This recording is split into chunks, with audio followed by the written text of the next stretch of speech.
아들 집 비밀번호를 누르고 들어간 그날, 저는 며느리의 얼굴이 그렇게 일그러지는 걸 처음 봤습니다.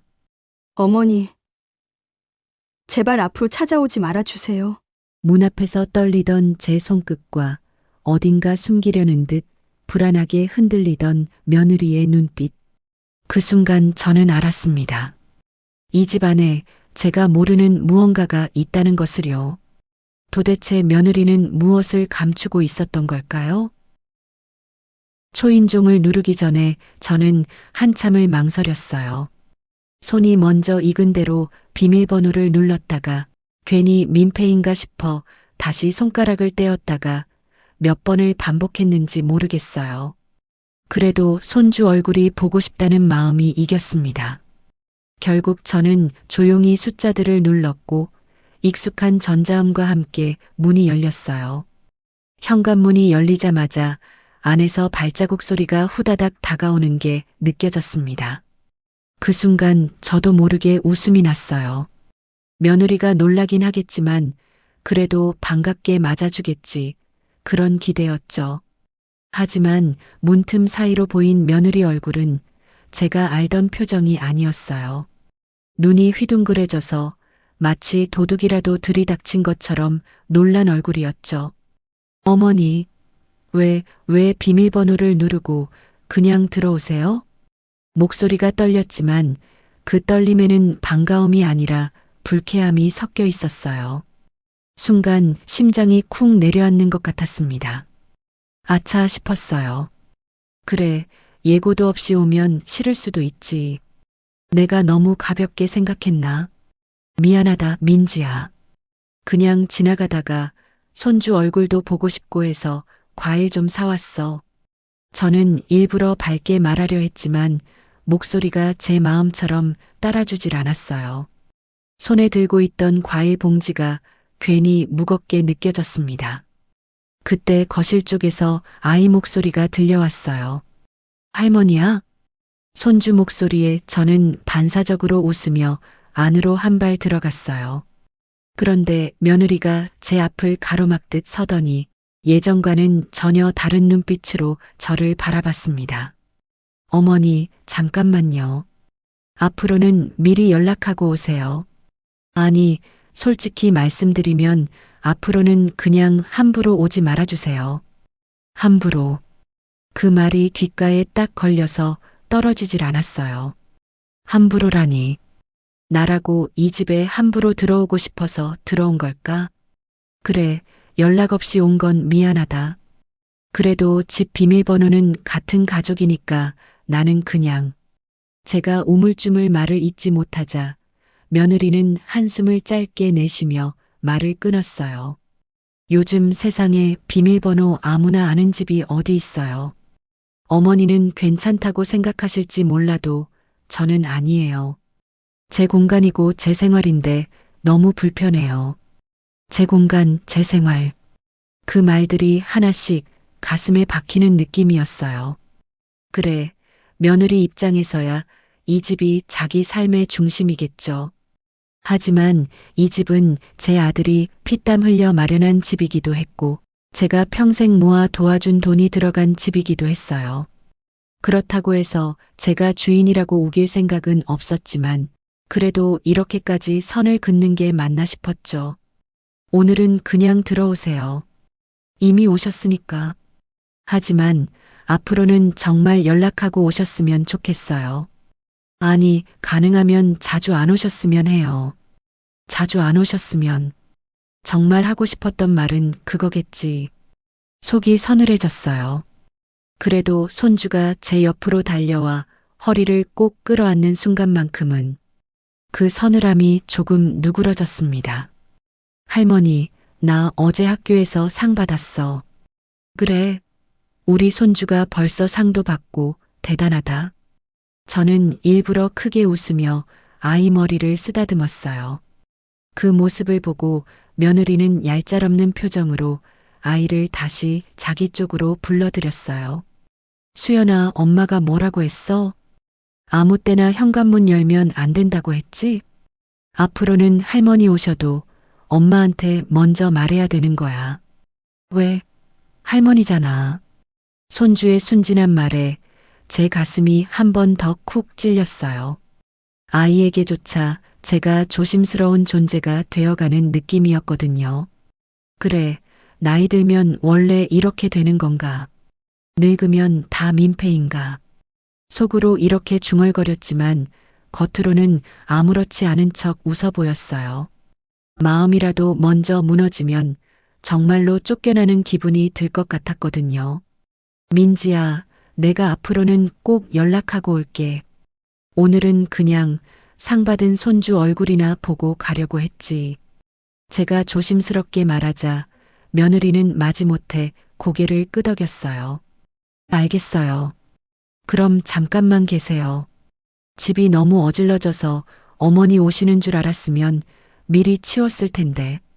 말은 그렇게 했지만 며느리 눈빛은 영 내키지 않는다는 걸 숨기지 못하고 있었어요. 머릿속이 복잡했지만 저는 애써 주변을 둘러보며 평소처럼 대화를 이어가려 했어요. 아들은 아직 회사야? 네, 곧 들어온다고 했어요. 회식 있다고 하더니 갑자기 집에 온다네요. 갑자기. 그 말이 묘하게 걸렸지만 저는 대수롭지 않게 넘겼어요.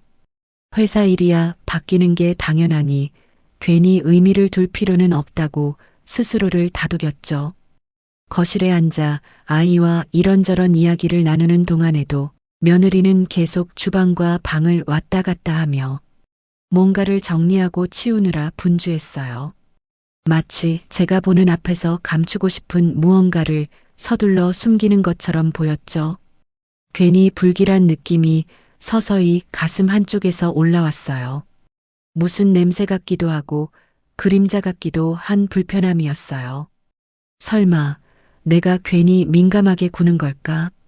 나이 들면 다 이런가? 의심부터 앞서는 거. 제 안에서 스스로를 탓하는 목소리와 뭔가 이상하다고 말하는 목소리가 계속 부딪혔어요. 그때 현관 비밀번호 소리가 다시 들렸고 문이 열리며 아들이 들어왔어요. 엄마 왔었어? 아들은 저를 보자마자 반가워하며 다가왔어요. 그 표정 하나에 금세 마음이 조금 풀리는 것 같았어요. 그래, 너 퇴근 일찍 했네. 회식 있다더니? 일정이 좀 바뀌어서. 뭐, 그런 것도 있지. 대답이 애매하게 끊겼어요. 그런데 그 순간 며느리와 아들 사이에 스쳐 지나가는 눈빛이 묘하게 어색했어요. 서로 뭔가 확인하는 듯한 짧은 시선. 그 안에 말로 하지 않은 이야기가 오가는 것 같았죠. 이상하다. 분명 뭔가 있다. 속으로 이렇게 중얼거렸지만 저는 애써 모르는 척 웃어 보였어요. 괜히 캐물었다가 또 간섭이라는 말을 들을 것 같았거든요. 엄마, 과일 또 이렇게 많이 사오셨어? 사오지 말라고 했잖아. 엄마 허리 안 좋은데. 많이 산 것도 아니다. 너희 셋이 먹으면 금방이지. 몸 생각하면서 좋은 걸로 골랐어. 아들은 한숨을 쉬며 제 손에서 봉지를 받아들었어요. 그 한숨이 걱정인지 부담인지 도무지 분간이 안 됐어요. 잠시 후 며느리가 제 앞에 앉으면서 말을 꺼냈어요. 어머니, 솔직히 말씀드리면요. 제가 예민한 건 알지만 제 생활도 좀 존중받고 싶어요. 결혼하고 나서 제가 제 마음대로 할 수 있는 공간은 여기뿐인데 언제 문이 열릴지 모른다고 생각하면 숨이 답답해져요. 숨이 답답해진다는 말. 그 말이 제 가슴을 콕 찔렀어요. 나 때문에 숨이 막힌다니. 내가 그렇게까지 불편한 존재가 되었나? 그래, 나이 들면 존재 자체가 무게가 되나 보다. 말없이 앉아 있는 것조차 누군가에겐 부담이 되는 거겠지. 그래, 내 마음 이해한다. 나도 너한테 부담 주고 싶진 않아. 앞으로는 꼭 연락하고 올게. 약속할게. 저는 최대한 차분하게 말했어요. 그럼에도 불구하고 며느리 눈빛은 여전히 경계심을 풀지 않았습니다. 감사해요, 어머니. 저도 어머니 싫어서 그러는 건 아니에요. 그냥 요즘 여러 가지로 신경 쓸 일이 많아서 그래요. 여러 가지. 그 여러 가지 속에 제가 들어있는 건지 다른 무언가가 있는 건지 도저히 알 수가 없었어요. 그래도 이쯤에서 상황을 더 복잡하게 만들고 싶지 않았어요. 저는 자꾸만 움츠러드는 마음을 다독이며 먼저 자리에서 일어났습니다. 그럼 나는 이만 갈게. 과일은 잘 먹어라. 수연아, 할머니 다음에 또 올게. 손주가 제 손을 붙잡으며 말했어요. 할머니, 또 와. 나 상 받은 거 상장도 보여줄게. 그래, 다음에 꼭 보자. 저는 아이 손을 꼭 잡았다가 천천히 놓았어요. 손끝이 유난히 시리게 느껴졌습니다. 현관으로 나가 신발을 신으려다 문 옆에 놓인 슬리퍼 한 켤레가 눈에 들어왔어요. 보던 적 없는 여성용 슬리퍼였어요. 수수한 디자인에 사이즈도 며느리 것보다 조금 더 작은 듯 했죠. 이 집에 이런 슬리퍼가 있었나? 내가 못 봤던 건가? 고개를 갸웃거리며 슬리퍼를 한 번 더 내려다보는 순간 뒤에서 며느리 목소리가 날카롭게 들려왔어요. 어머니, 그거 보지 마세요. 보지 말라니. 슬리퍼를 보는 게 뭐가 그렇게 문제일까? 순간 며느리 얼굴이 아까보다 더 심하게 굳어 있는 게 보였어요. 마치 제가 절대 알면 안 되는 무언가에 눈을 댄 사람처럼요. 이상하다. 정말 이 집에 내가 모르는 게 뭐가 또 있는 걸까? 현관문을 나서면서도 제 머릿속에는 그 낯선 슬리퍼 한 켤레만이 계속 선명하게 남아 있었어요. 집으로 돌아오는 길, 저는 계속 뒤를 돌아보게 되었어요. 슬리퍼 한 켤레를 본 것뿐인데 왜 이렇게 마음이 뒤숭숭한지 모르겠더라고요. 작고 수수한 회색 슬리퍼, 밑창이 거의 닳지 않은 새것 같은 모습.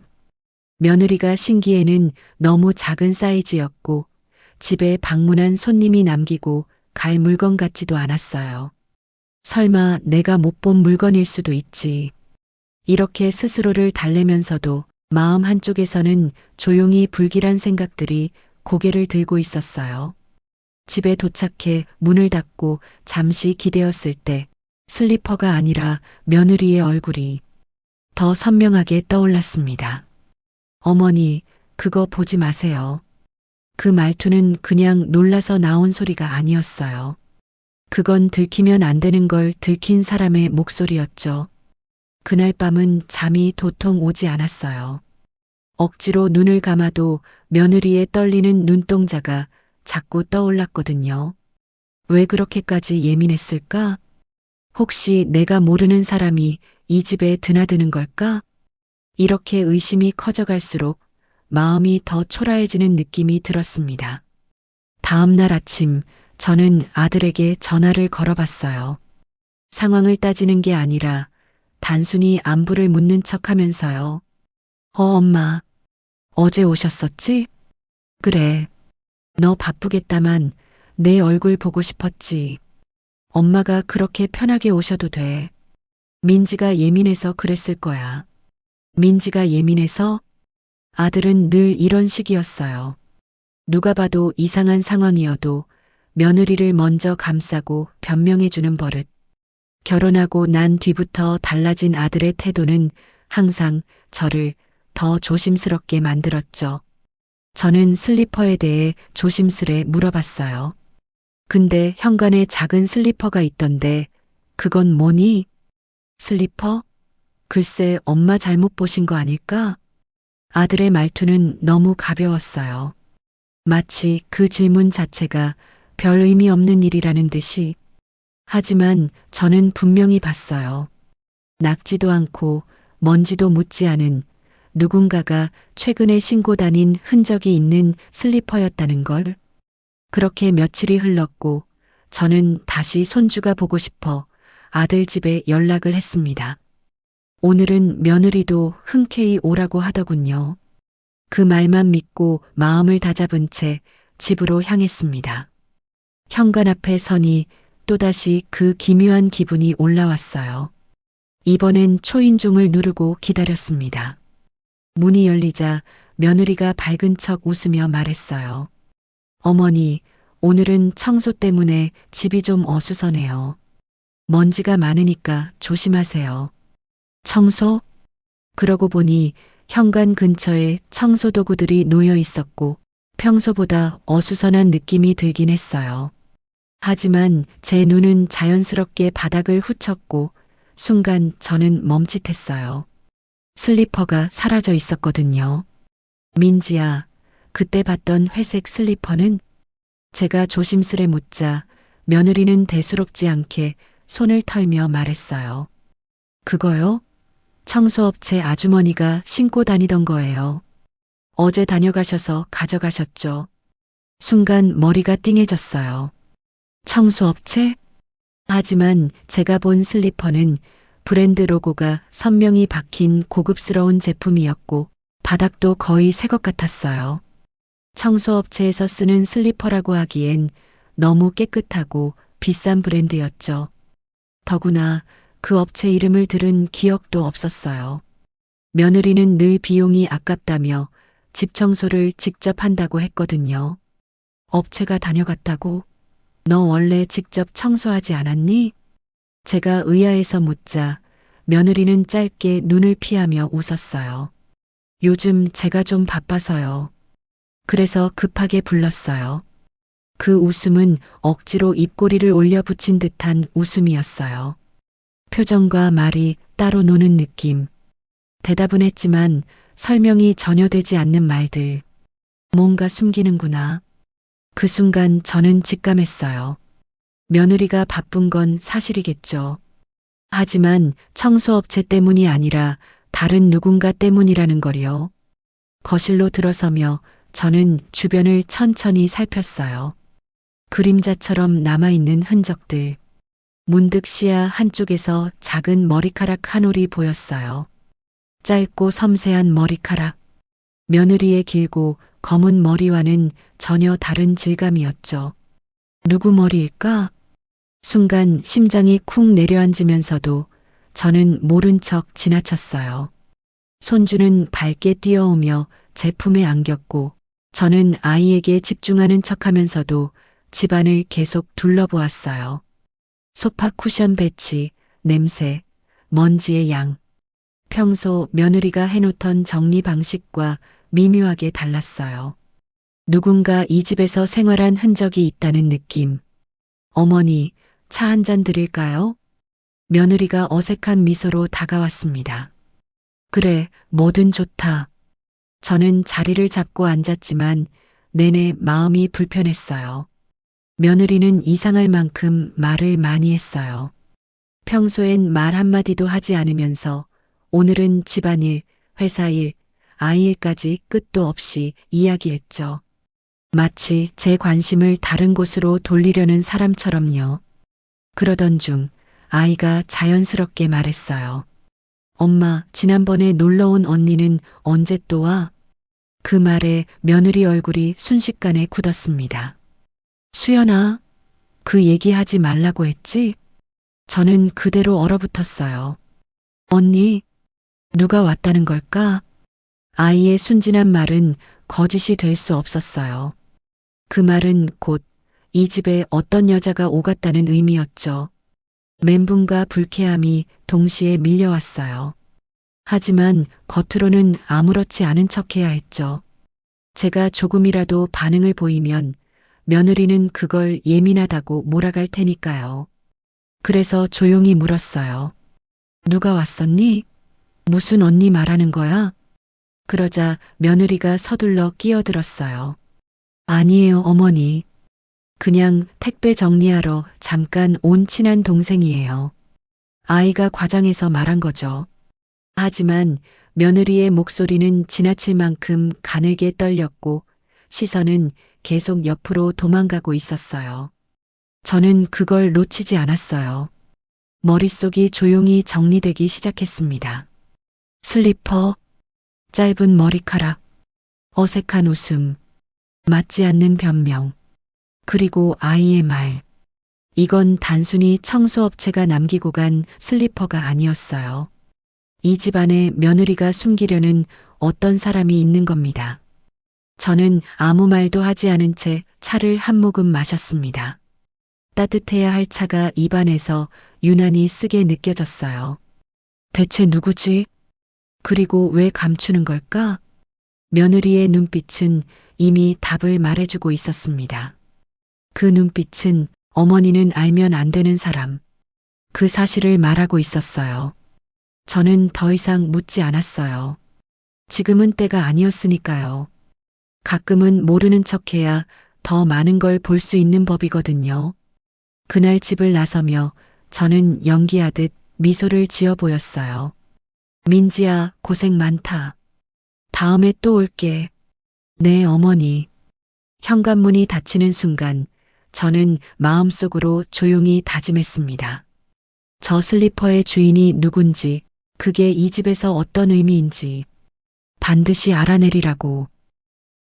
며느리의 억지스러운 웃음과 떨리는 목소리, 아이가 무심히 뱉어낸 언니라는 말. 그날 집을 나서면서부터 제 마음은 이미 평온을 잃고 있었어요. 눈을 감으면 슬리퍼가 떠오르고 슬리퍼를 떠올리면 며느리의 경직된 표정이 뒤따랐습니다.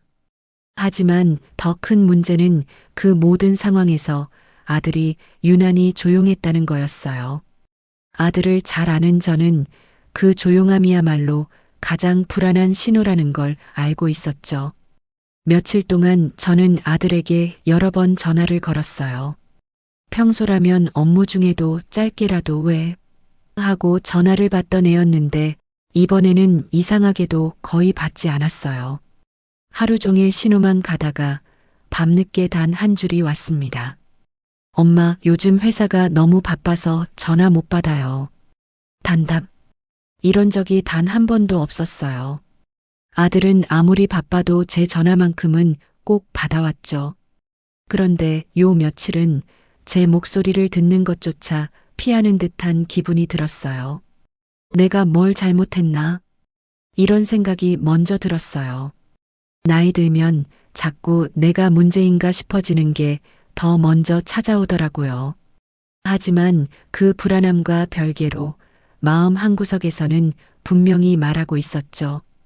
아들이 뭔가를 숨기고 있다. 결국 참다 못해 다시 전화를 걸었어요. 이번엔 기적처럼 받았어요. 얼굴도 보이지 않는데 통화 연결음이 뚝 끊기고 아들 목소리가 들리는 순간 심장이 덜컥 내려앉았습니다. 엄마, 무슨 일이야? 목소리가 지나치게 조급했어요. 반가움이나 다정함보다 누군가 말을 못 꺼내게 하려는 사람 같은 조급함. 별일은 아니고 며칠 동안 목소리를 못 들어서 그러지. 너무 바빠? 몸은 괜찮고? 저는 최대한 평소처럼 담담하게 물었어요. 괜히 예민한 걸 티내면 더 멀어질까 봐요. 그런데 아들은 예상보다 더 딱딱한 목소리로 말했어요. 엄마, 민지가 요즘 스트레스가 많아. 엄마가 괜한 오해하시는 것 같아서. 괜한 오해? 그 말이 순간 가슴에 콱 박혔어요. 내가 무슨 오해를 했다고 생각하니? 저는 조심스레 물었어요. 그 슬리퍼도 그렇고 엄마가 너무 예민하게 생각하시는 것 같아서 그래. 집에 별일 없으니까 놀라지 말고. 아들의 말투는 늘 그랬듯 며느리를 감싸는 쪽이었지만 이번엔 그 정도가 훨씬 더 심했어요. 마치 며느리가 정답이고 저는 잘못된 생각을 하는 사람처럼 들리게 만드는 말투였어요. 아들아, 나는 그냥 이상해서 물어봤던 거야. 내가 걱정돼서. 걱정할 거 없어. 엄마가 괜히 오해하는 거라고. 오해. 또 그 말. 이 집에서 문제가 생기기 시작한 이후 그 말을 몇 번을 들었는지 모르겠어요. 그때 며느리의 목소리가 전화기 너머에서 희미하게 들렸어요. 여보, 엄마 또. 그 한마디가 제 귀에 그대로 박혀 머리를 울렸어요. 또, 내가 뭘 또 했단 말인가. 언제부턴가 며느리는 저를 문제 일으키는 사람처럼 아들에게 말해왔다는 건가. 순간 속이 서늘해졌어요. 며느리의 가느다란 한마디가 아들에게는 얼마나 큰 영향력을 갖고 있는지 그걸 다시 실감했어요. 아들은 며느리 쪽으로 대답을 건네며 마이크를 잠시 막는 듯한 소리를 냈어요. 그때였어요. 전화기 너머로 아주 작게 그러나 분명하게 들리는 아들의 목소리. 제발 좀 조심해. 그 사람한테 들키면 큰일이야. 그 사람. 누구? 말은 분명 아들이었어요. 하지만 아들은 제가 들었는지도 모르는 듯 대화를 이어가려 했어요. 순간 심장이 얼어붙는 것처럼 가슴이 움켜쥐어졌어요. 그 사람. 도대체 누구 말하는 거지? 슬리퍼의 주인인가? 며느리의 비밀과 관련된 인물인가? 아니면 아들이 감싸고 있는 또 다른 존재인가? 머릿속이 쉴 틈도 없이 돌아가기 시작했어요. 저는 애써 아무렇지 않은 척 물었어요. 지금 뭐라고 했니? 무슨 일 있어? 하지만 아들은 너무 빠르게, 너무 자연스럽게 말을 돌렸어요. 아니야, 엄마. 회사 일 얘기한 거야. 민지한테 들키면 민지 서운해하니까. 회사가 아니라 민지 옆에서 말한 그 사람. 그리고 들키면 큰일 난다는 말. 아들의 말은 거짓으로 덧칠된 벽처럼 느껴졌어요. 깨려 하면 깰 수 있을 것 같은데 굳이 벽을 더 두껍게 바르는 듯한 느낌. 아들은 대화를 서둘러 마무리하려는 기색을 숨기지 않았어요. 엄마, 나 지금 회의 들어가야 해. 나중에 다시 전화할게. 전화가 뚝 끊겼을 때 저는 한참 동안 멍하니 핸드폰을 바라보고 있었어요.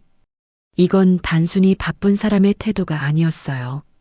말을 숨기는 사람, 불안한 사람, 누군가에게 휘둘리는 사람의 목소리였죠. 대체 뭘 숨기고 있는 걸까? 아들은 왜 며느리 말만 듣고 있을까? 전화기 너머의 그 사람은 누구일까? 온갖 의심이 마음속에서 소용돌이 치는데 어느 것 하나 시원하게 풀리는 게 없었어요. 모든 게 며느리의 집안, 그 잠겨 있는 문과 연결되어 있다는 느낌만 점점 강해졌죠. 며칠 뒤 저는 며느리에게 조심스레 전화를 걸었어요. 이번엔 바로 받더군요. 기분 나쁠 정도로 밝은 목소리로요. 어머니 오늘 뭐 하세요? 며느리가 먼저 이렇게 친절하게 나오는 날은 거의 없었어요. 그럴수록 더 불안해졌어요. 마치 뭔가를 달래거나 감추거나 돌리려는 사람처럼 느껴졌거든요. 별일은 없고 그냥 수연이 얼굴 보고 싶어서. 그럼 오늘 오세요. 집도 내가 청소 다 해놨어요. 너무 친절한 말투. 너무 부자연스러운 초대. 그리고 며칠 전까지만 해도 저를 문 밖으로 내쫓던 사람의 태도가 맞나 싶을 정도의 변신. 평소와 다른 며느리의 모습이 더 섬뜩하게 느껴졌어요. 피해자인 척하지만 눈빛은 계산하고 있었어요. 아들 영혼을 끌어안고 조종하는 사람 같은. 왜 갑자기 태도를 바꾼 걸까? 나를 집으로 다시 부르는 이유가 뭐지? 뭔가를 보여주려는 걸까? 아니면 숨기려는 걸까? 머릿속이 복잡했지만 저는 결국 가기로 했어요. 지금은 어떤 변화든 놓치면 안 될 타이밍이라는 생각 때문이었어요. 며느리의 손바닥 안에 갇혀 있는 듯한 아들을 지켜보며 느낀 불안함도 컸고요. 집에 도착하자 며느리는 차분한 미소로 문을 열어줬어요. 그 미소가 어쩐지 더 무서웠어요. 세상 친절한 척하지만 마음속 깊은 곳에서는 무언가 계산하고 있는 사람의 표정. 어머니, 들어오세요. 요즘 집안에 별일 없어요. 괜히 걱정하실까봐 말씀드리는 건데 저 정말 문제 없어요. 문제 없다고 먼저 말하는 사람치고 진짜 문제가 없는 경우는 없죠. 저는 조용히 대답했어요. 그래, 너 힘든 일은 없지? 그러자 며느리는 제 손을 가볍게 잡더니 아주 낮은 목소리로 말했어요. 저를 믿어주세요. 저도 지키고 싶은 게 있거든요. 지키고 싶은 거? 그게 뭘까? 가족? 비밀?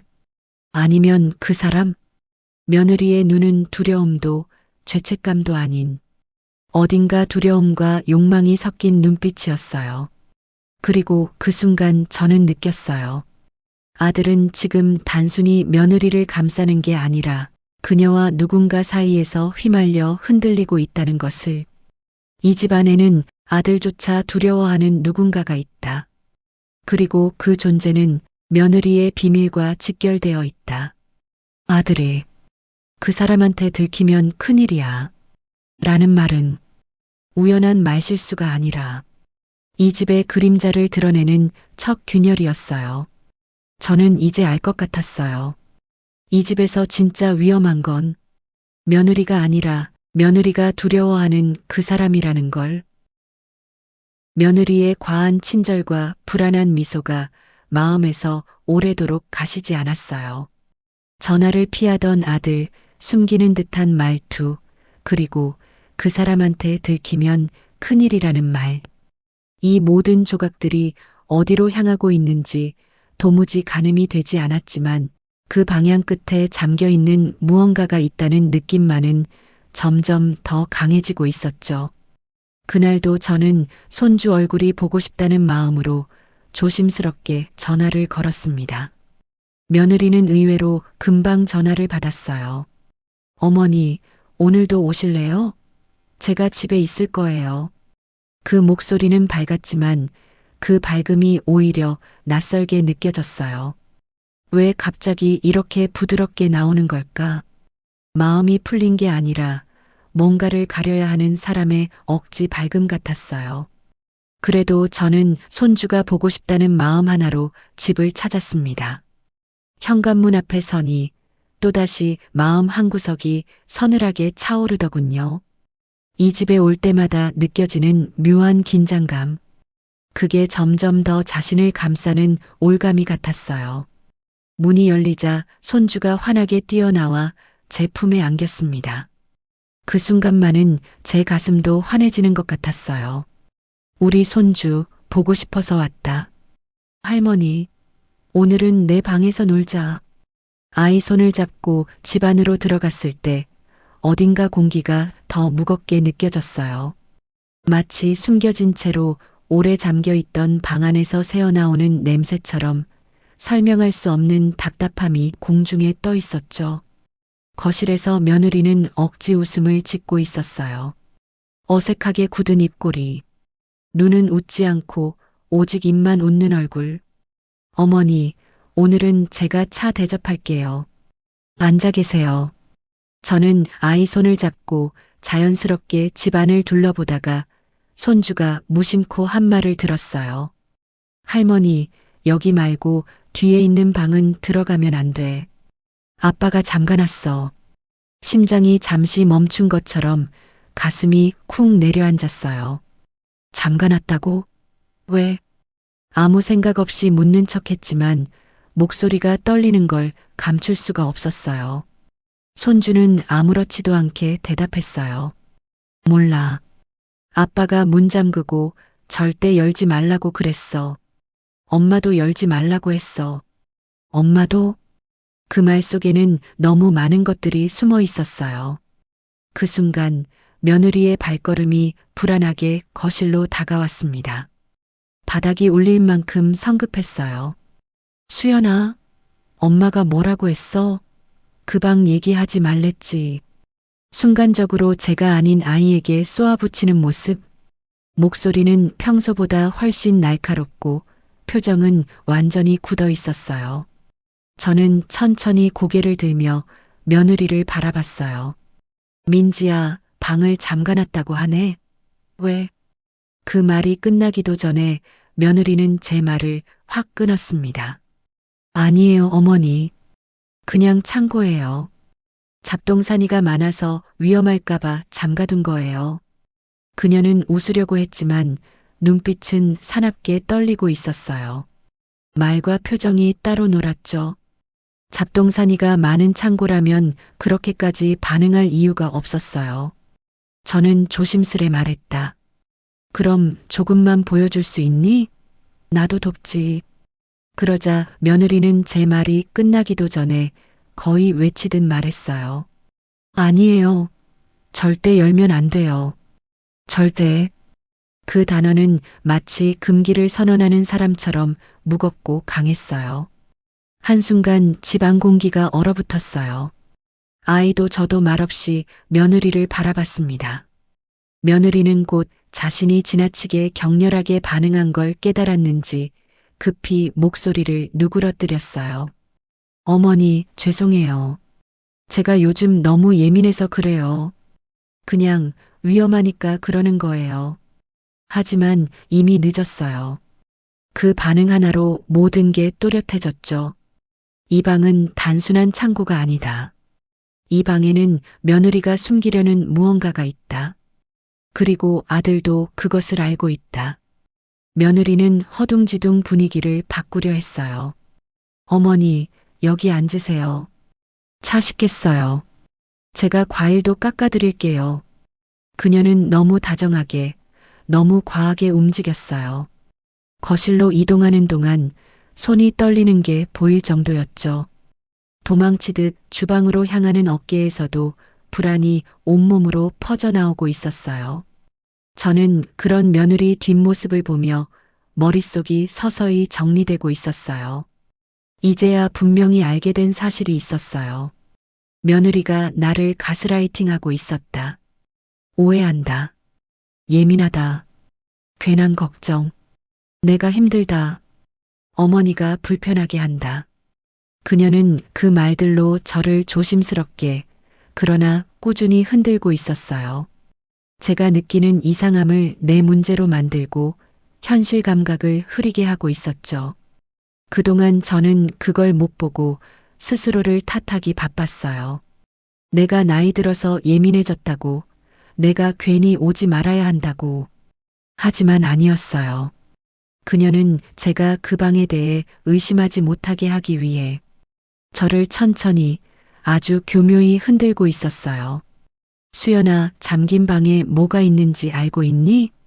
저는 아이에게 조심스레 물었어요. 몰라.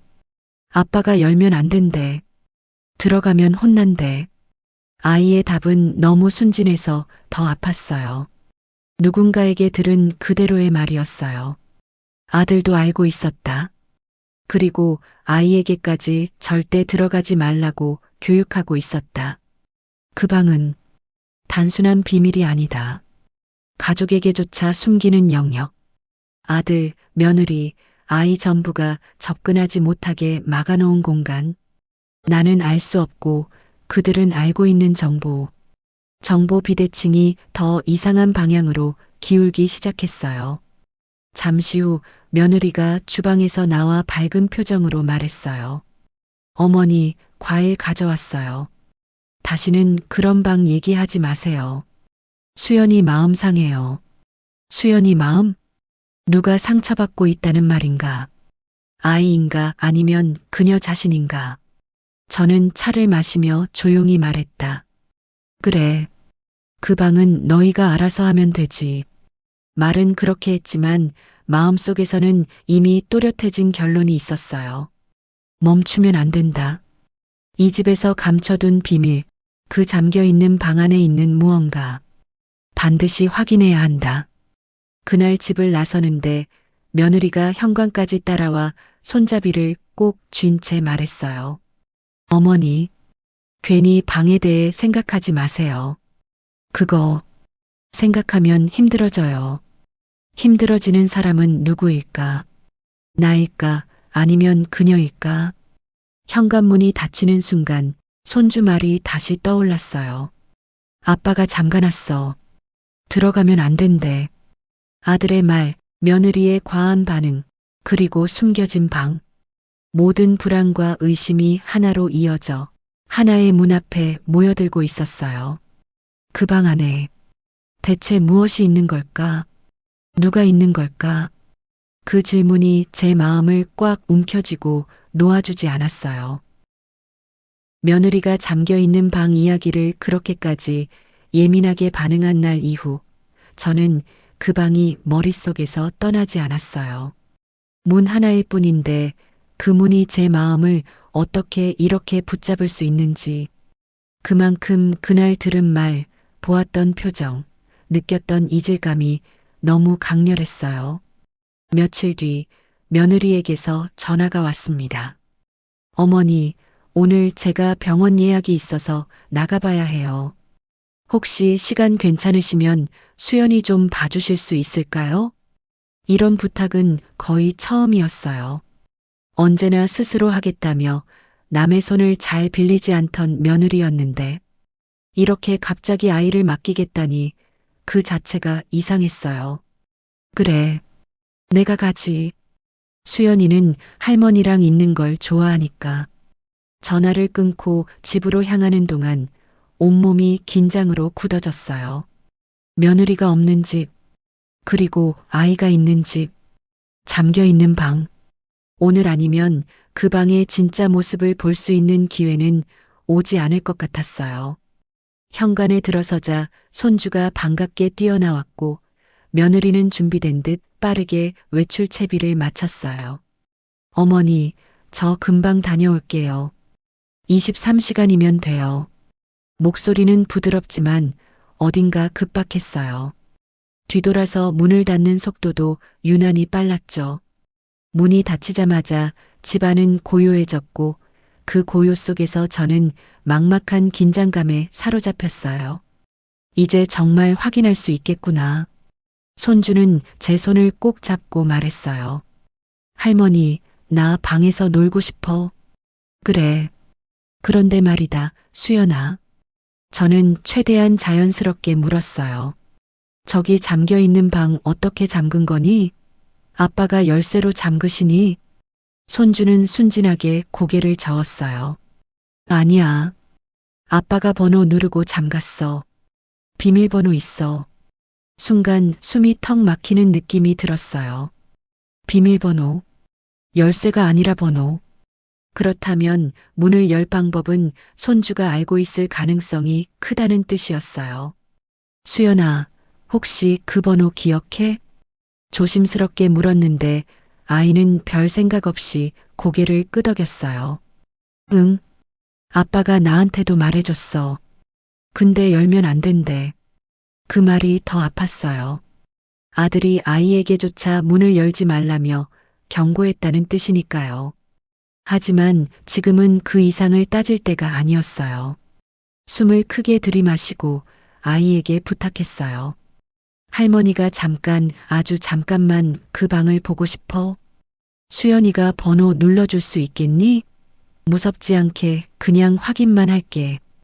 아이의 눈이 동그랗게 커지더니 작은 목소리로 묻더군요. 아빠한테 혼나지 않아요? 혼날까 걱정하는 아이에게 저는 최대한 부드럽게 웃으며 말했어요.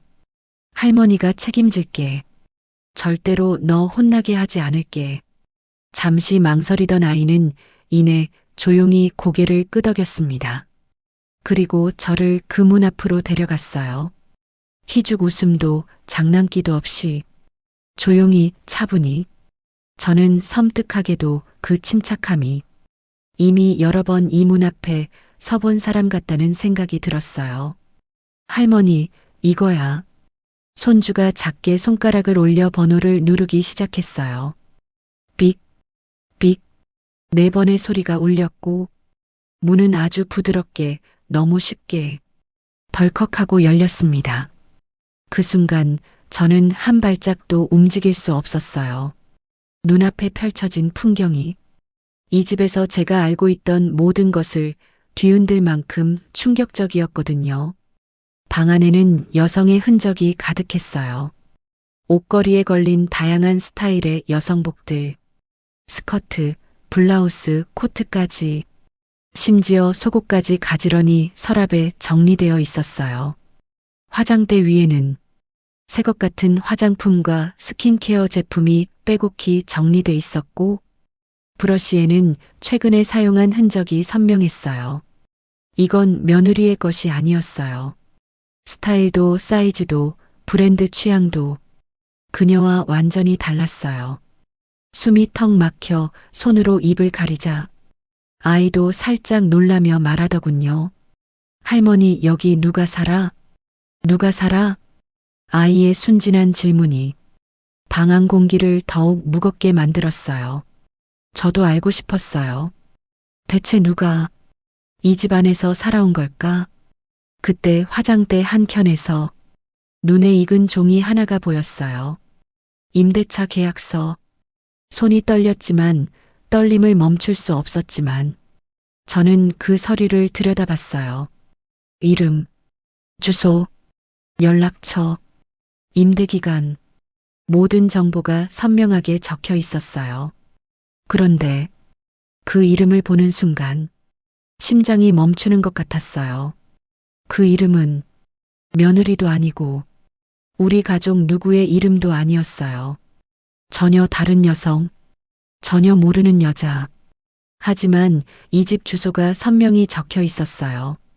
이 방의 주인은 며느리가 아니라 다른 여자다. 머리끝까지 피가 한꺼번에 확 몰리는 느낌. 눈앞이 아득해지고 다리가 흔들렸어요. 방 안 공기가 숨을 막을 듯 답답하게 조여왔죠. 아들인가? 아들이 이 여자를 숨겨둔 걸까? 왜? 대체 이게 무슨 상황이지? 생각이 파도처럼 밀려들었지만 정답은 하나도 보이지 않았어요. 그때 손주가 옆에서 소곤거렸어요. 할머니, 아빠 이 방에 들어올 때 화장 냄새나. 화장 냄새? 그 말은 아들이 이 방에 자주 드나들었다는 뜻. 심장이 점점 더 빠르게 뛰기 시작했어요. 그 순간 현관문이 갑자기 열리는 소리가 들렸어요. 멈칫. 아들이 들어온 겁니다. 저는 본능적으로 문을 닫으려 했지만 너무 늦었어요.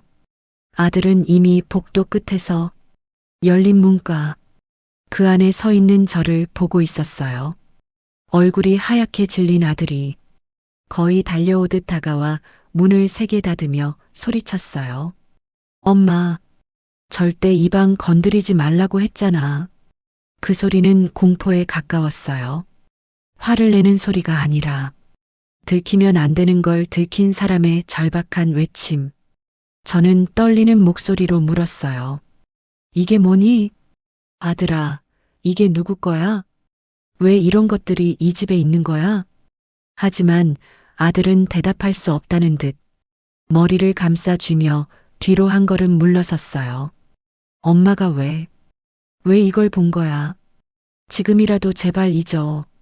아무것도 모른 척 해줘. 그 말은 설명보다 더 무서웠어요. 아들의 눈이 공포로 흔들리고 있었어요. 그리고 그 공포는 저를 향한 공포가 아니라 그 방의 주인과 그 방의 비밀이 드러나는 것을 두려워하는 공포였어요. 그 순간 저는 분명히 알게 됐어요. 아들은 더 이상 단순히 며느리를 감싸는 구조자가 아니라 가해자와 피해자 사이에서 흔들리는 또 다른 희생자라는 걸요. 그리고 이 잠겨있던 방이 이 집의 균열을 완전히 드러내는 첫 번째 폭발이었다는 것도요. 아들이 잠겨있는 방을 발견한 저를 보며 거의 무너질 듯한 표정을 지었던 그날 이후 저는 한동안 집 밖으로 나가지 못할 만큼 충격에서 벗어나지 못했어요. 움켜쥐고 있는 가슴이 진정되지 않았어요. 그 방 안에 가득했던 여성의 물건들, 익숙하지 않은 향수 냄새, 임대차 계약서, 그리고 아들의 절규 같은 목소리. 엄마, 제발 아무것도 보지 말았어야 해. 그 말은 단순한 당부가 아니었어요. 그건 두려움이었고 무너진 균형이 드러나기 직전의 마지막 몸부림 같았어요. 며칠 동안 저는 며느리도 아들도 건드리지 않았어요. 시간이 지나야 비밀들도 흐릿해지는 게 아니라 오히려 더 선명하게 떠올랐어요. 그러던 어느 날 낮 뜻밖의 전화가 걸려왔습니다. 모르는 번호. 잠시 망설였지만 받았어요. 혹시 수연이 할머니 되시나요? 여자 목소리는 조심스러웠지만 어딘가 단단했어요. 익숙한 목소리는 아닌데 왠지 모르게 귀에 걸리는 느낌이 있었어요. 네, 그런데요, 누구시죠? 저 말씀드리기 좀 조심스러운 상황인데요. 현수 씨 그러니까 아드님이 저에게 전화번호를 준 건 아니에요. 제가 어떻게든 어머니께 연락을 드리고 싶어서 찾았어요. 순간 등줄기가 싸늘해졌어요. 아들도 모르는 사람이 나를 찾았다고? 왜? 대체 누구신가요? 그녀는 아주 짧은 침묵을 두고 말했어요. 저 그 방의 주인입니다. 심장이 멎는 줄 알았어요. 핸드폰을 떨어뜨릴 뻔해 양손으로 움켜쥐었어요. 그녀는 담담하게 말을 이었어요. 어머니께 직접 뵙고 말씀드리고 싶어요. 오늘 괜찮으세요? 저는 숨도 못 쉬는 채로 고개를 끄덕였어요. 그리고 얼마나 시간이 지나 문득 정신을 차렸는지 모르는 사이 약속된 카페에 도착해 있었어요. 문을 열자 창가에 앉아있던 젊은 여성이 천천히 일어섰습니다. 어깨 정도까지 내려오는 단정한 단발머리, 깔끔한 정장 차림, 과하지 않은 화장, 눈빛은 불안하지만 단단했어요. 그녀는 깊숙이 고개를 숙이며 말했어요. 처음 뵙겠습니다. 저 윤지라고 합니다. 이름만 들어서는 아무런 기억도 떠오르지 않았어요. 하지만 얼굴을 보는 순간 확신했어요. 이 여자가 그 방의 주인이다.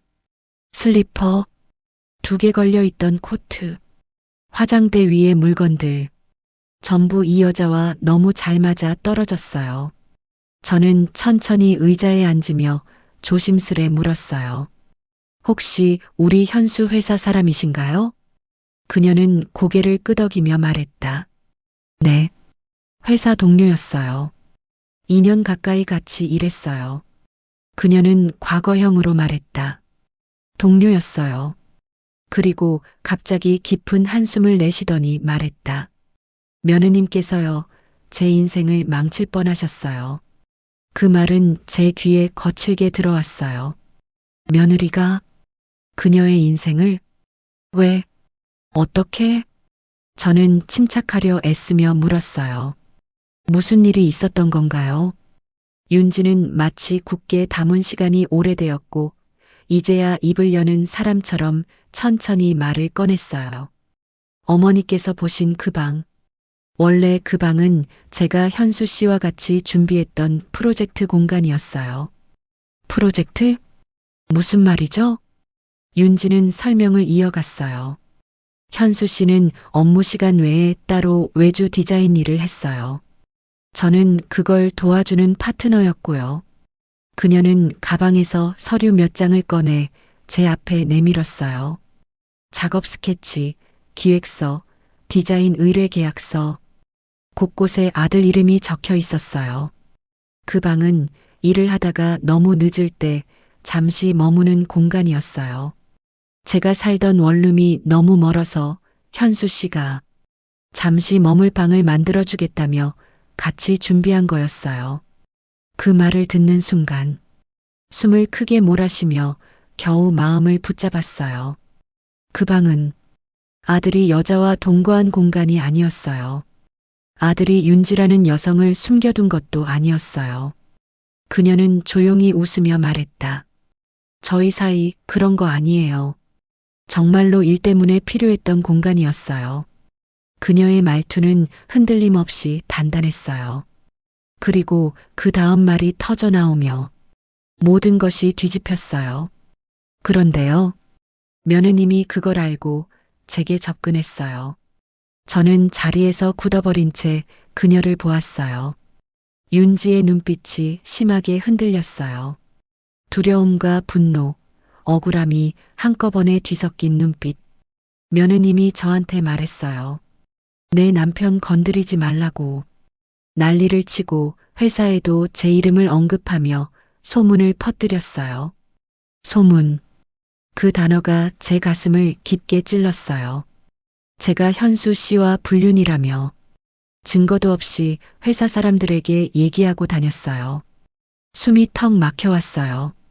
며느리가 고작 추측 하나로 타인의 인생을 무너뜨릴 뻔한 사람이라는 사실이 믿기지도 않고 너무나도 무서웠어요.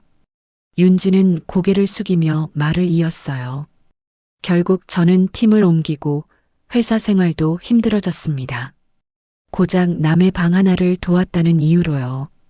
그녀의 눈에 고인 눈물이 떨리며 떨어졌어요. 그 모습은 억울함을 뛰어넘어 괴로움의 무게가 얼마나 컸는지 말해주고 있었어요. 그리고 며느님이 제게 협박을 했어요. 협박. 그 단어가 제 심장을 세게 움켜쥐었어요. 혹시라도 현수 씨한테 제가 다시 연락하면 가만두지 않겠다고. 손끝이 차갑게 식어가는 느낌이 들었어요. 며느리의 얼굴이 떠오르며 이 아이가 이렇게까지 잔인한 사람이었나? 라는 생각이 번개처럼 지나갔어요. 윤지가 조심스레 제 손등 위로 시선을 내려놓으며 말했다. 저는 어머니께 잘못한 게 없어요. 그런데 며느님 때문에 직장도 인간관계도 다 망가질 뻔했어요. 그 순간 가스라이팅의 그림자가 뇌리에 떠올랐어요. 며느리가 나에게 했던 말들, 오해라고, 예민하다고, 내가 문제라고. 그런데 그녀는 나에게만 그런 게 아니었어요. 그녀는 자기에게 조금이라도 위협이 될 만한 사람을 모두 적으로 돌리고 몰아붙이고 무너뜨리려 했던 거예요. 그때 윤지가 마지막 말을 꺼냈어요. 그래서 제가 그 방을 떠난 거예요. 그리고 며느님이 그 방을 없애지 않았다는 걸 알고 두려웠어요. 왜 두려운지 묻기 전에 윤지가 마지막으로 남긴 말이 제 심장을 얼어붙게 만들었어요. 며느님, 제가 떠나고도 아직 저를 찾고 있거든요. 순간 머리카락이 쭈뼛 서는 느낌이 들었어요. 며느리가 그녀를 찾고 있다? 왜? 무슨 이유로? 그리고 그때 깨달았어요. 이 비밀은 아직 끝이 아니다. 며느리에게는 우리가 모르는 또 다른 목적이 있다. 아들은 이 사실들을 알고 있으면서도 모든 걸 감추고 있었다. 그 이유가 무엇인지, 왜 두려워하는지, 무엇을 숨기는지 멈출 수 없었어요. 이제 더 깊이 들어가야 할 때였어요. 윤지 씨를 만나고 집으로 돌아오는 길, 제 발걸음은 이상할 만큼 가벼우면서도 심장은 돌덩이처럼 가라앉아 있었어요. 며느리가 한 짓을 들은 이상, 더는 예전처럼 내가 예민해서 그렇겠지 하고 넘길 수가 없었거든요. 역시 문제는 나만이 아니었네. 그래, 나만 힘들었던 게 아니었어. 윤지 씨는 분명히 말했어요. 며느님이 제 인생을 망칠 뻔했어요. 그 말이 머릿속에서 계속 울렸어요. 그리고 한 가지 의문이 꼬리를 물고 따라붙었죠. 대체 왜 사람 하나를 그렇게까지 몰아붙였을까? 단지 질투 때문? 그 정도로 설명되지 않는 악의가 느껴졌어요. 며칠 후 저는 더 이상 미룰 수 없다는 생각이 들었어요.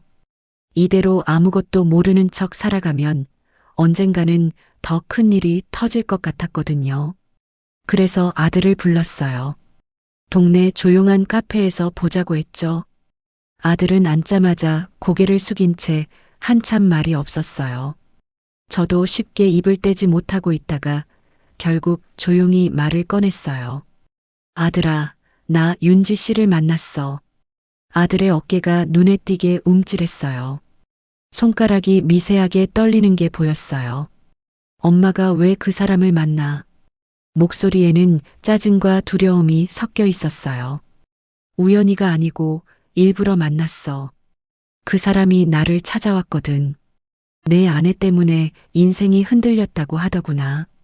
아들은 눈을 질끈 감았다가 힘겹게 떴어요. 눈동자는 이미 답을 말하고 있었어요. 엄마, 그 얘긴 그냥 묻어두면 안 돼? 다 지난 일이야. 지난 일. 늘 가해자는 그렇게 말하더라. 지난 일이라면 왜 그 방에 아직도 그 흔적을 숨겨두었니? 왜 아무에게도 말하지 않고 문을 잠가둔 채 살아왔니? 제가 조용히 묻자 아들은 더 이상 피하지 못할 걸 알았는지 깊은 한숨을 내쉬었어요. 민지는 원래 그런 애가 아니었어. 처음 만났을 땐 그가 더 말을 잇지 못하고 머뭇거리자 저는 오히려 차분해졌어요. 처음 만났을 때부터 뭔가 숨기고 있었던 거지. 아들은 결국 고개를 끄덕였어요. 그리고 아주 낮은 목소리로 조금씩 진실을 꺼내놓기 시작했어요. 엄마, 사실 민지는 나한테 처음 다가왔을 때부터 자기 이야기를 거의 하지 않았어. 가족 얘기도 친구 얘기도 늘 얼버무렸고 그는 컵을 움켜쥔 손에 힘을 주며 말을 이었어요. 알고 보니까 민지가 말한 이름이 자기 본명이 아니더라. 심장이 쿵 하고 내려앉는 느낌이었어요. 그게 무슨 말이야? 이름이 가짜였다는 거니? 응. 주민등록상 이름이랑 나한테 처음 말했던 이름이 달랐어. 아들은 그 사실을 결혼 준비 과정에서 우연히 알게 됐다고 했어요. 서류를 준비하다 이름이 다르다는 걸 본 순간 따져 묻지 않을 수가 없었다고. 근데 민지가 그랬어. 옛날에 가족들한테 학대당해서 새 이름을 쓰고 싶었다고. 과거를 지우고 싶어서 그냥 별명처럼 썼다고. 아들은 그 말을 믿고 싶었겠죠. 누굴 사랑하면 그 사람의 상처를 먼저 믿게 되니까. 그래서 그냥 넘어갔어. 내가 물어본 적도 있어. 도망 다니는 거냐고. 근데 민지가 울면서 말하더라. 가난해서 빚 때문에 가족이 다 무너졌었다고. 빚. 그 단어가 더 깊은 불안을 불러왔어요. 그래서 내가 도와주겠다고 했구나. 아들은 고개를 끄덕였어요. 처음부터 민지는 자기 사정을 숨기면서도 나한테 돈 얘기만 나오면 유난히 민감했어. 돈. 결국 경제적 목적이라는 말이 조금씩 윤곽을 드러내고 있었어요. 아들은 떨리는 입술로 진실의 한 조각을 더 꺼냈어요. 결혼 직전에 알게 된 건데 민지가 어떤 여자 명의로 대출을 받아놓은 적이 있더라. 순간 머릿속이 하얘졌어요. 어떤 여자? 누구 신상이었니? 아들이 입술을 깨물며 말했어요. 과거에 알던 동네 언니랬어. 그 언니 주민번호, 주소, 직장 정보까지 알아냈대. 그걸로 통장을 만들고 핸드폰을 개통하고 대출을 받았대. 말을 듣는 내내 숨이 막혔어요. 신상을 훔쳐서 남의 이름으로 빚을 내고 그걸로 자기 삶을 버텼다는 거야? 나중에 문제 생기니까 민지는 그 동네를 떠나버렸어. 그리고 이 도시로 온 거야. 그리고 우리 아들에게 접근한 거야. 제 마음이 그렇게 말하고 있었어요. 아들은 눈을 감고 자신의 어리석음을 고백하듯 말을 이었어요. 그래서 그랬나 봐. 민지가 처음 나한테 다가올 때부터 정확히 알고 있었던 거야. 뭘 알고 있었는데? 내가 혼자라는 거. 아버지 없고 엄마 혼자 계시고 엄마가 아파트 한 채 가지고 있고 내가 안정적인 직장 다니고 있다는 거. 그제야 모든 퍼즐이 맞춰지기 시작했어요. 며느리는 아들의 사람 됨됨이를 보고 반한 게 아니라 상황을 보고 계산해서 우리 가족의 조건을 보고 다가온 거였어요. 그래서였구나. 결혼 초부터 유난히 집 문제에 집착했던 이유가. 아들은 한숨 섞인 웃음을 지으며 말했다. 처음부터 민지의 목표는 우리를 통해 자기 경제적인 기반을 마련하는 거였어. 빚에서 벗어나고 자기 이름으로 재산을 만들고. 그럼 그 방은? 제가 낮게 물었을 때 아들은 얼굴을 감싸쥐었어요. 그 방은 민지의 과거가 다 모여 있는 곳이야.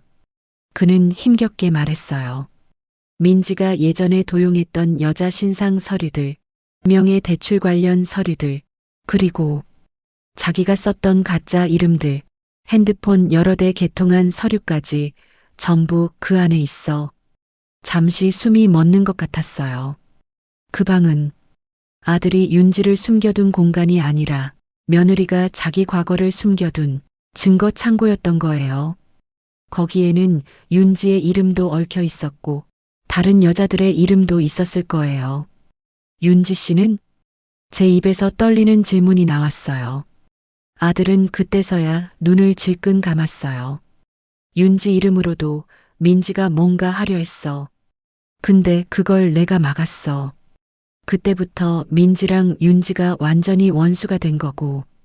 그래서 며느리는 윤지를 괴롭히고 소문을 퍼뜨리고 회사에서 몰아내듯 만들었던 거예요. 윤지의 말이 떠올랐어요. 며느님이 제 인생을 망칠 뻔했어요. 그 말 뒤에 숨겨진 진짜 의미는 나를 이용하려 했고 실패하자 버리려 했다는 거였어요. 아들은 마지막으로 이렇게 말했어요.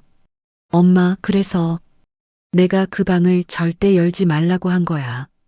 민지의 과거가 드러나면 민지는 끝장이니까. 그리고 나도 망가질 것 같아서. 그제야 분명해졌어요.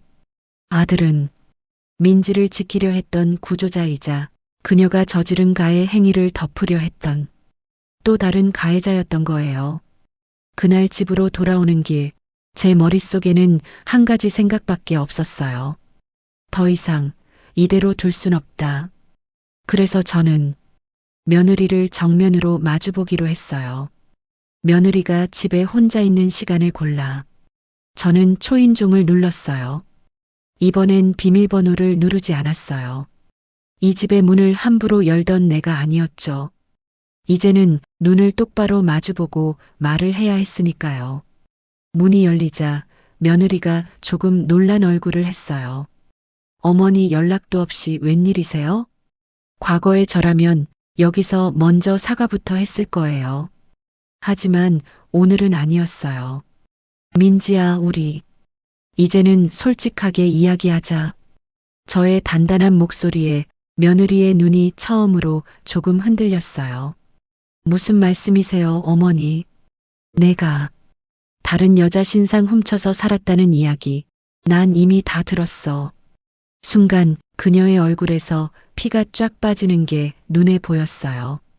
어머니, 그게 도대체 무슨... 윤지 씨도 만났고 그 방도 봤다. 제가 한 단어 또렷하게 말하자 그녀의 입술이 파르르 떨리기 시작했어요. 현수가 말한 거예요? 아니, 그럴 리가 없는데. 그녀는 중얼거리듯 말하다가 갑자기 눈빛이 뒤집히듯 날카로워졌어요. 어머니, 그 사람 거짓말 많이 해요. 언제 어떻게든 어머니 이용하려고. 그만해라. 제 입에서 처음으로 그렇게 단호한 말이 튀어나왔어요. 그 말에 며느리의 몸이 굳었어요. 이제는 내 말보다 내가 해온 행동들을 보겠다. 내 앞에서 더 이상 누굴 탓하려 들지 마라. 며느리의 눈동자가 처음 보는 색으로 변했어요. 껌, 공포, 처음이었어요. 저 앞에서 작아지는 며느리의 모습을 본 건 어머니 제발 그 방만은 그 방 이야기는 아무에게도 하지 말아주세요. 그녀는 손을 내밀어 제 팔을 붙잡으며 애원하듯 말했어요. 그 목소리에 어디까지가 진심이고 어디까지가 계산인지 이제는 분간이 안 될 만큼 뒤섞여 있었어요. 하지만 한 가지는 분명했어요. 이 사람은 지금 처음으로 두려움을 느끼고 있다. 그리고 그 두려움의 대상은 제가 아니라 자기가 숨겨온 과거가 세상에 드러나는 것이었어요. 민지야. 저는 아주 조용히 그러나 또렷하게 말했어요. 넌 우리 아들을 사랑한 적이 있니? 그녀는 대답하지 못했어요. 아무 말도. 입은 열려 있었지만 정직한 말 한마디가 나오지 않는 사람의 얼굴. 그 침묵이 제가 들어본 어떤 말보다 더 잔인한 진실을 말해주고 있었어요. 그 순간 제 안에서 무언가가 확 하고 끊어지는 소리가 났어요. 이제 끝이다. 더는 물러서지 않겠다.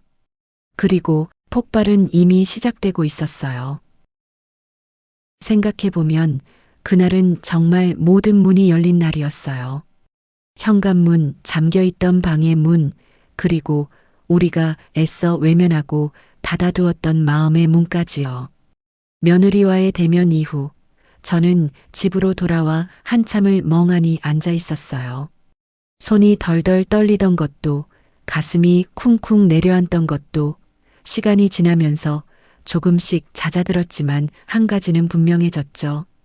이제 더는 숨겨진 채로 살아가면 안 된다. 아들 역시 그 사실을 알고 있었을 거예요. 다음 날 아들이 먼저 전화를 해왔으니까요. 엄마, 오늘 저녁에 나랑 같이 경찰서 좀 가줄래? 경찰서. 그 말 한마디에 모든 상황이 이미 많이 달라졌다는 걸 느꼈어요. 저녁이 되어 경찰서 앞에 도착했을 때 아들의 얼굴은 그 어느 때보다 지쳐 보였어요.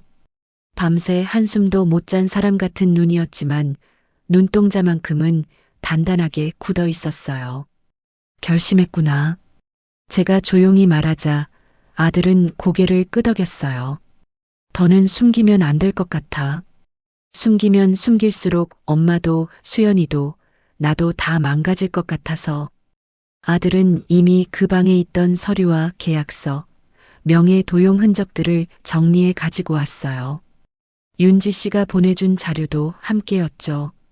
민지, 그러니까 며느리의 과거는 단지 나쁜 성격 정도가 아니었어요. 명확한 범죄였어요. 경찰서에서 진술을 하는 동안 제가 알고 있던 퍼즐들이 조금씩 맞춰졌습니다. 며느리는 예전 살던 지역에서 타인의 신상 정보를 이용해 대출을 받고 카드를 만들고 통신요금을 밀린 뒤 흔적을 끊어버렸고 그 과정에서 신고가 들어가 기소유예와 벌금형까지 받은 전력이 있었어요. 처벌을 이미 한 번 받았으면 반성하고 살 수도 있었지 않았겠냐는 제 기대는 서류에 찍힌 판결문을 보는 순간 산산이 부서졌어요. 그녀는 거기서 멈추지 않았고 도시를 옮겨 이름을 바꾸고 가난한 과거를 숨기고 새 인생을 시작하는 것처럼 보였지만 실제로는 또 다른 타깃을 찾아 조용히 움직이고 있었던 거예요. 그 타깃이 우리 아들이었고 우리 집이었어요. 경찰관이 서류를 훑어본 뒤 조용히 말했어요. 이 정도면 과거 전력까지 합쳐 충분히 재수사가 가능합니다. 남편분도 피해자이신 셈이네요. 피해자. 그 말이 이상하게 느껴졌어요. 한때 저는 아들이 며느리 편에 서서 나를 내모는 가해자처럼 느껴졌지만 사실 아들 역시 오랜 시간 치밀한 거짓과 조작 속에서 길들여진 피해자였다는 걸 이제는 인정하고 싶었어요. 진술을 마치고 경찰서를 나오는 길, 아들은 한참을 말없이 걷다가 문득 멈춰 섰어요. 엄마, 응? 나 이제 민지랑 이혼할 거야.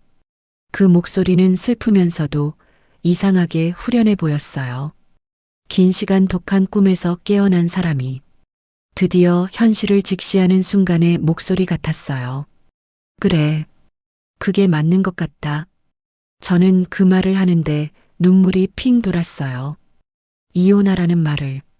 속으로는 수없이 되뇌었지만 막상 입 밖으로 꺼내는 건 참 어려웠거든요. 내가 아들 가정을 깨는 건 아닐까? 혹시라도 이혼하면 손주를 못 보는 건 아닐까? 이런 두려움 때문에 차마 말하지 못했던 말이었는데 아들이 먼저 결심해줬어요. 며칠 후 집에서 마지막 폭풍이 몰아쳤어요. 민지는 경찰 조사가 시작됐다는 사실을 알게 되자 처음에는 완전히 부정했어요. 어머니, 이거 다 그 여자 짓이에요. 제가 뭘 잘못했는데요? 현수 씨, 나 믿지 않아? 나 그런 사람 아니야. 아들에게 매달리고 제게 매달리고 때로는 소리를 지르며 울부짖었어요. 평소처럼 가엾은 피해자 역할을 하려 했죠.